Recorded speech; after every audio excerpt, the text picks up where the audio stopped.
Okay, so because a lot of people who tend to watch my videos have, let's call it selective hearing, and they'll only really focus on the negative things I have to say and will completely just disregard all the positives just to say, oh my god, you can't be fucking pleased about anything. Oh my god, why do you even watch this fucking show? You're such a fucking hater.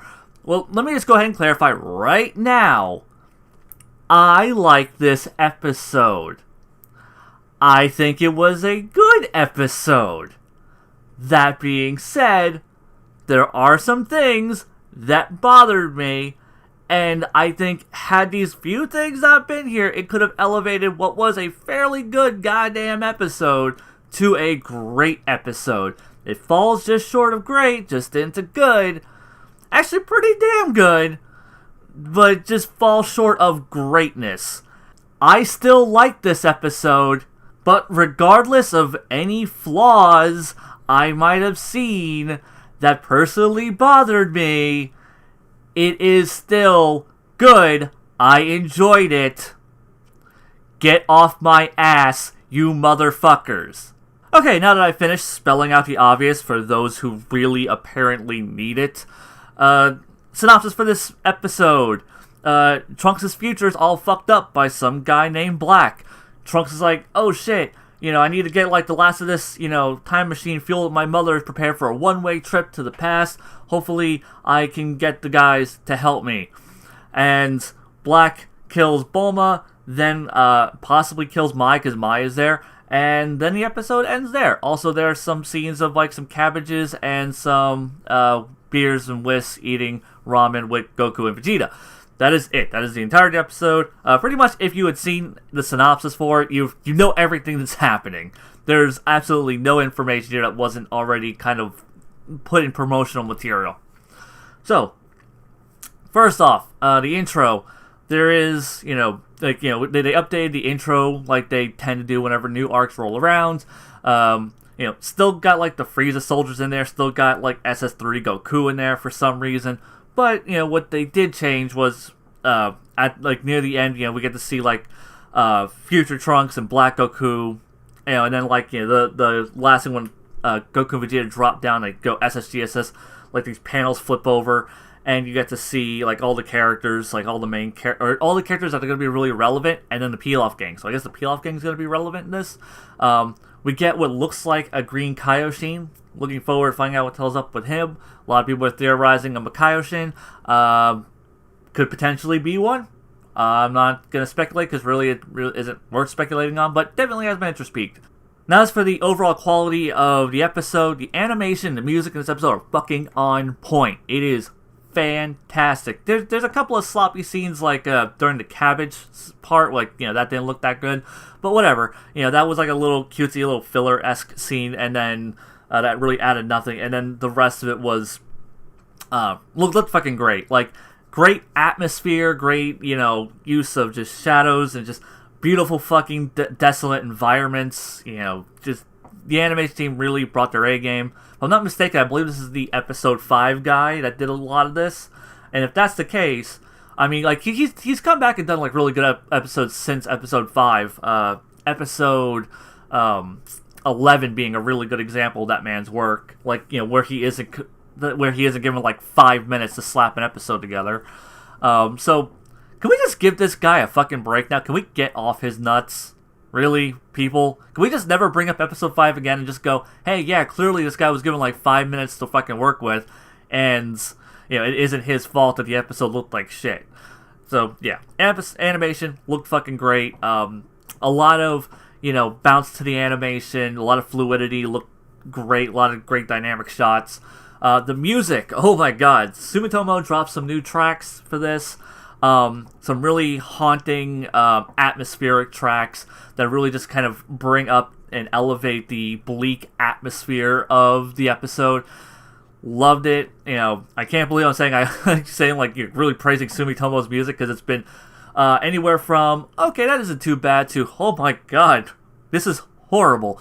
So the fact that he is really elevating his music, because before he only had like maybe 2 or 3 tracks this entire series that I really liked, and just every track that they used throughout this really just nailed what they were going for. Really just had, like I said, elevated the bleak tone that this episode was going for, this hopeless feeling. And yeah, between that and the animation, phenomenal combination, knocked it out of the park. Now that I've jerked off the animation and the music and the whole production quality of this episode overall, here comes my biggest negative point against this episode. The one thing that really dragged it down from actually being a really great episode, and that is the padding. I think it's pretty obvious. I think a lot of people, if they're going to point out anything that's wrong with this episode, it's going to be the two non-Trunks related scenes in this episode. One being Goku and Piccolo on the pulling up their harvest, that Goku, I guess, had planted off screen. So they're doing that, and it's a cute scene. It's a cute scene. It's a really entertaining scene. I don't dislike it at all, but it seems like it exists solely to just get Goku onto Beer's planet. And when that whole sequence happens, I was just like, oh, okay, they're doing that thing where they get Goku up off the planet to go, do some other shit, so that way he shows up and saves the day at the last second. I see what they're doing, and which I was completely wrong about, because he's in the next episode preview. So I guess this is so they can be on the planet, so I guess they can bring Beers and Wisp back with them, I would assume, is what that is why they're there. Thing is, though, I don't think we need a reason to show why they're there. Because what reason are we giving? Vegeta wanted to go train with Whis, left. Goku was just like, oh shit, I want to go train with them too, leaves.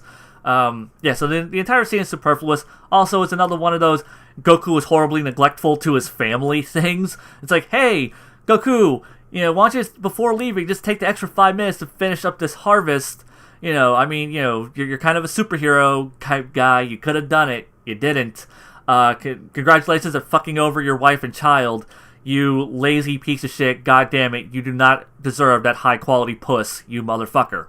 Anyhow, Goku maintaining his status quo as the worst provider to a family ever aside, there are two other things that kind of bugged me about it. Goku makes this parallel of when I was a kid training with the Muten Roshi, I did all this farm work, and that was my first training, and it was really awesome.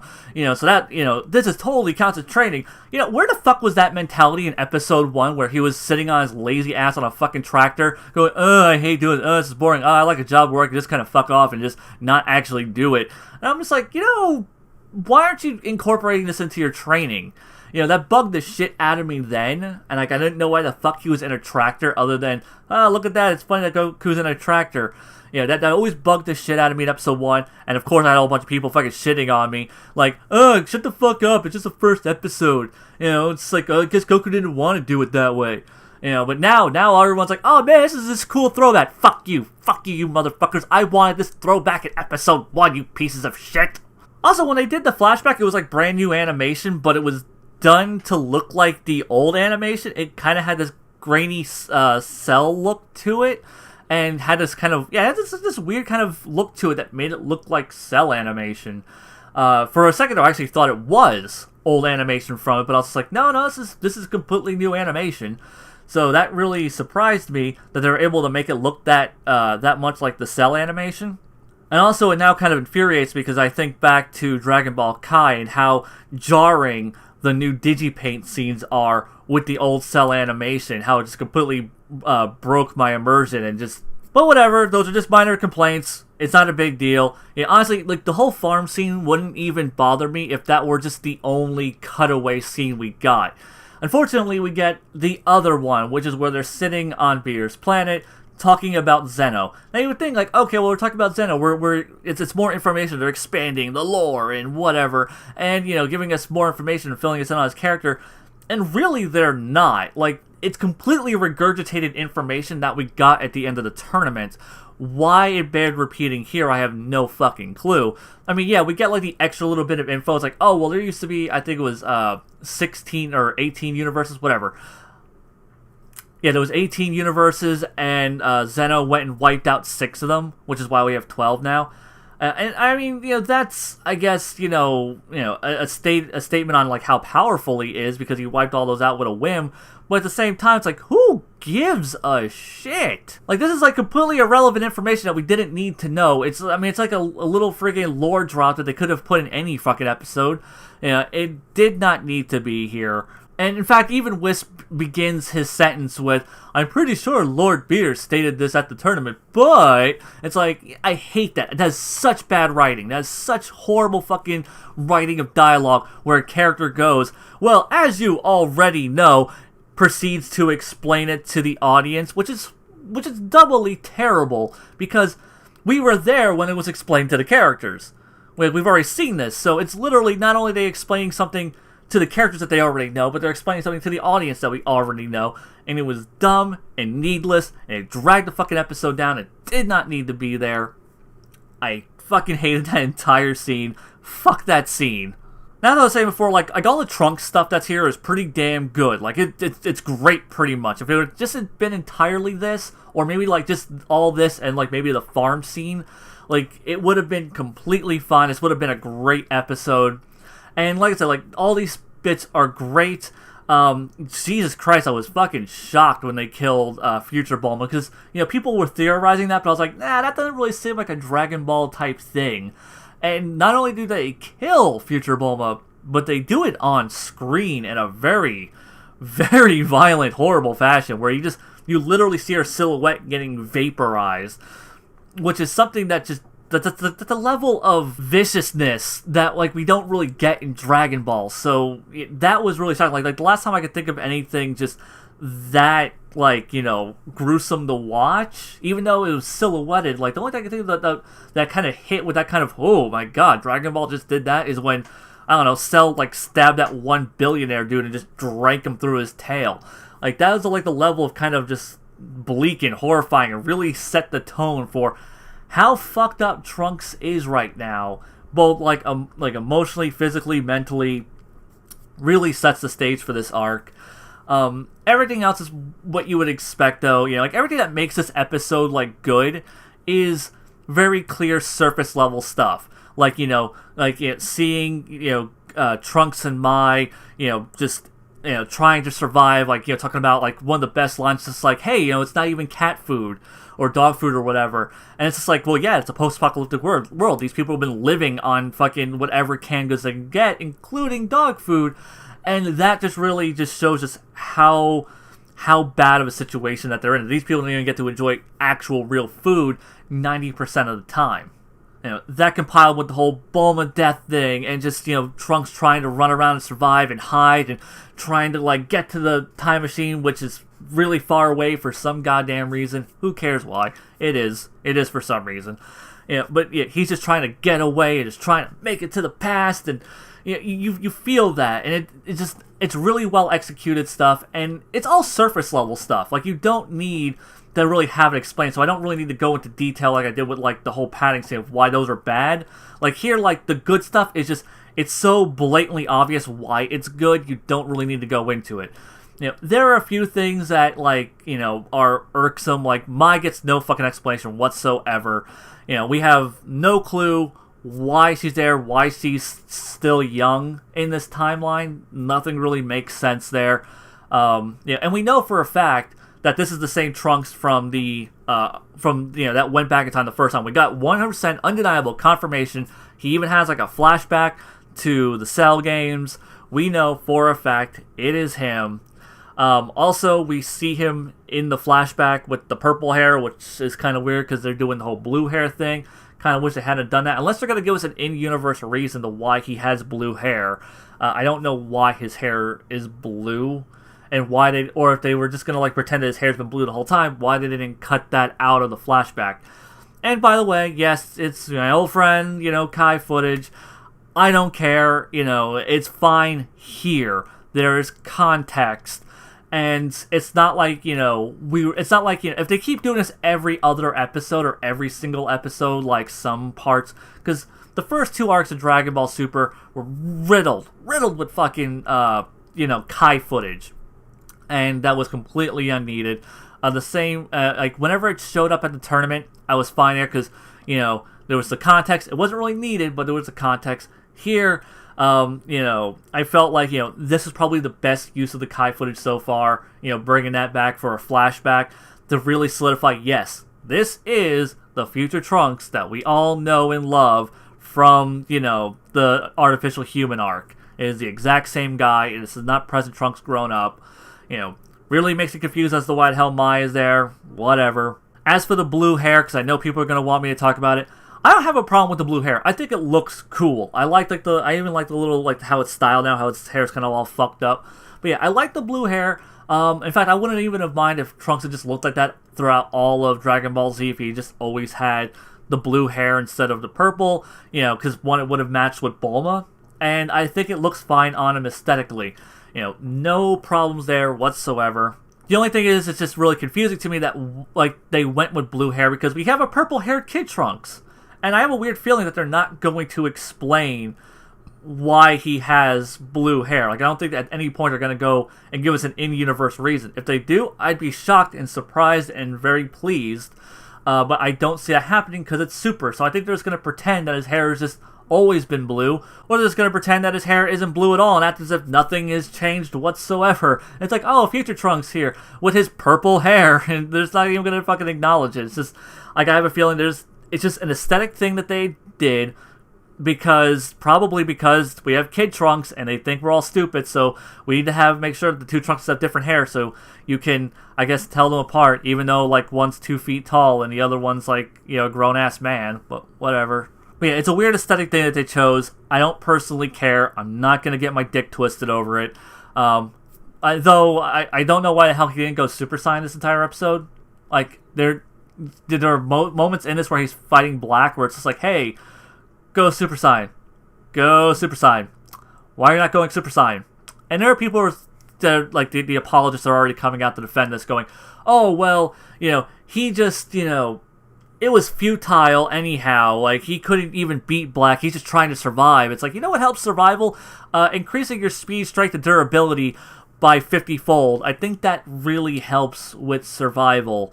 Even if it's futile, making yourself more durable to take these hits or to run away faster, just any type of in-universe explanation, or they could have just said, had a line of dialogue, a single throwaway line of dialogue that had him saying, oh yeah, my ki is really weak right now, I can't, even go Super Saiyan, I'm almost as weak as a regular human at this point. Just any kind of line of dialogue to feed to the audience, so we have a reason for him to not go Super Saiyan. I don't know, maybe they'll, include one in the next episode. And honestly, that's kind of an issue that I have with this episode, is that it's all a lot of setup. A lot of people are calling this the exposition episode. There's really no exposition. It's a lot of, characters just kind of standing around, running around, trying to get to the time machine. It's just kind of desperate struggle. It's just all visual setup stuff. The real only exposition is the fucking Zeno stuff, and that's completely fucking superfluous. It was not needed whatsoever. So I don't know why people keep calling this the exposition episode. It's the setup episode, and I feel like it would have been a better setup episode if you at very least, if you could have just cut the Zeno thing out and just have the episode end with Trunks going back to the primary timeline, or to the main Super timeline. That I think would have been a much stronger ending, showing him actually get there. So then, that kind of, instead of just showing, it's really weird to just have this episode end with him still in the future. I just didn't like that. Whatever. Okay, that more or less sums up everything I had to say about this episode. Like I said, it was good. It was very good. Like I said, falls short of great. Really wish, at very least, one of those two padded out scenes were just missing. So that way we could have seen more of the future stuff. Preferably the Zeno shit, because it's fucking irrelevant. We didn't goddamn need it at all, and it wasn't even a cute little character moment scene like the friggin' lettuce thing. So yeah, fuck the Zeno scene. I wish it had never been there. But everything else I thought was really, really good.